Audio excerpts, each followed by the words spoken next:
Facebook, YouTube celebrity content creator Nuruzzaman কাফির বাড়িতে আগুন দিয়ে পুড়িয়ে দেওয়ার চাঞ্চল্যকর ঘটনার প্রধান আসামি ও মূল পরিকল্পনাকারী নিষিদ্ধ ঘোষিত ছাত্র সংগঠনের কর্মী শাহাদত হাওলাদার ও তার সহযোগী মাহফুজ মোল্লাকে গ্রেপ্তার করেছে পটুয়াখালী পুলিশ। ধানমন্ডি 32 নম্বরে মোহাম্মদ শেখ মুজিবুর রহমানের বাসভবন ভাঙা সংক্রান্তে ফেসবুক ও কন্টেন্ট ক্রিয়েটর নুরুজ্জামান কাফি তার ইউটিউবে বিভিন্ন ভাঙার সংক্রান্ত আগুন ধরার সংক্রান্তে কিছু ফেসবুকে এসে পোস্ট করে। এসব দেখে এই সংক্রান্তে যে হাওলাদার এবং মাহফুজ মোল্লা তারা ক্ষিপ্ত হয়ে যায়, তখন তারা প্রতিশোধ নেওয়ার জন্য একটা প্ল্যান করে।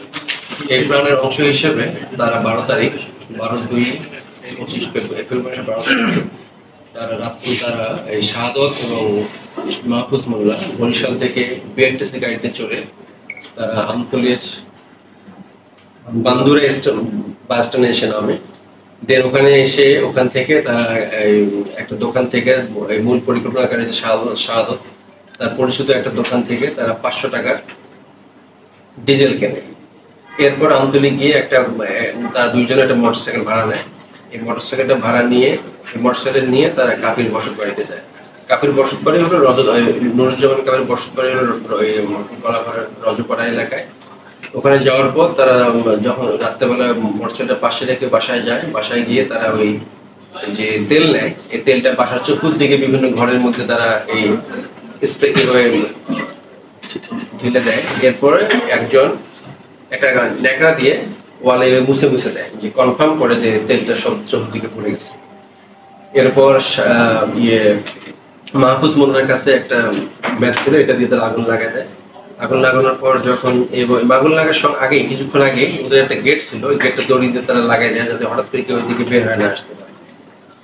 তারপর তারা ওখানে নিশ্চিত হয় যখন আগুনে একদম অনেক আগুন ধরে যায়, সমস্ত ঘরে আগুন লেগে পুড়ে যায়, তখন তারা দুইজন আস্তে আস্তে হেঁটে এসে তারা বাসা থেকে কয়েকশো মিটার দূরে মোটরসাইকেলটা রেখে যায় রাস্তার পাশে। লোকজন আসছে, তো মোটরসাইকেল নিয়ে তারা সামনে চলে আসে। এসে ওই সময় তারা ফোন দেয় যে যার কাছ থেকে মোটরসাইকেল ভাড়া নেয় তাকে বলে যে মোটরসাইকেল ওখানে রেখে গেলাম।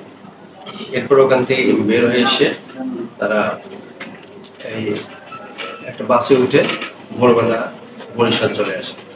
বেসিক্যালি এই ঘটনা ঘটার পরে আমাদের কলাপাড়া থানায় মামলা রুজু হয়। মামলার প্রেক্ষিতে সহ আমাদের ইন্সপেক্টর জেনারেল স্যার সবাই এই বিষয়ে নির্দেশনা প্রদান করে।